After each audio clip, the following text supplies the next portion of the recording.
इस सोने के शहर पर सरकार की नज़र है। हजूर साहिब पर सरकार कब्जा करना चाहती है। 1956 ਨੂੰ ਪੂਰੀ ਤਰ੍ਹਾਂ ਬਰਖਾਸਤ ਰੱਦ ਕਰਕੇ ਉਸ ਦੇ ਥਾਂ ਤੇ ਭਗਤ ਸੱਚਖੰਡ ਸ੍ਰੀ ਹਜ਼ੂਰ ਸਾਹਿਬ ਅਧਿਨਿਯਮ 2026 लागू करने का फैसला लिया गया है। जैसे कि आपने इस वीडियो में सुना, 56 के एक्ट को रद्द कर सरकार एक नवा एक्ट लेकर आना चाहती है।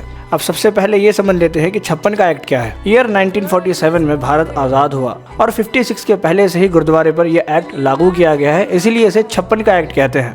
और इस एक्ट में 2 सेक्शन है। नंबर 6 हमें यह सिखाता है कि आप गुरुद्वारे में वोटिंग कर 17 मेंबर खुद से चूज कर सकते हो। एंड सेक्शन 11 कहता है कि ये 17 लोग मीटिंग कर एक प्रधान को चुनेंगे, ताकि अगर प्रधान से काम सही तरीके से ना हो रहा हो, गुरुद्वारे की डेवलपमेंट नहीं हो रही हो, तो ये 16 मेंबर्स बैठकर एक नवा प्रधान चूज कर सकते हैं। ये तो आपने सेक्शन को समझा। अब ये समझिए कि जिस 56 के एक्ट को गवर्नमेंट रद्द करना चाहती है, उसके अंदर क्या क्या लिखा है। सबसे पहले ये समझते हैं कि वो 16 मेंबर्स कहाँ से होंगे।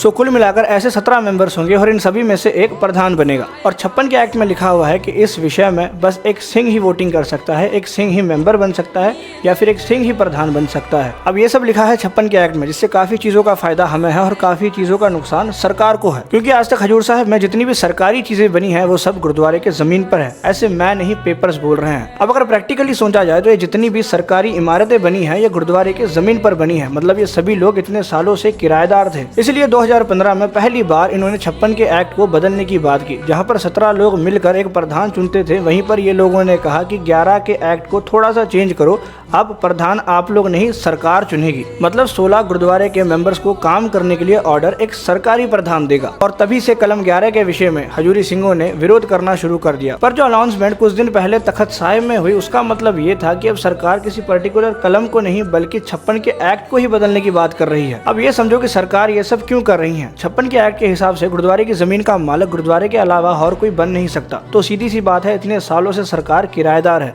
इतने सालों का किराया करोड़ों में हो जाता है, जो कि सरकार देना नहीं चाहती। अब पहली चीज प्रधान ही इनका बन गया। दूसरी चीज ये लोग 26 के एक्ट को रद्द कर रहे हैं, जिसके अंदर ये साफ साफ लिखा हुआ है कि गुरुद्वारे की जमीन आप किसी को भी बेच नहीं सकते।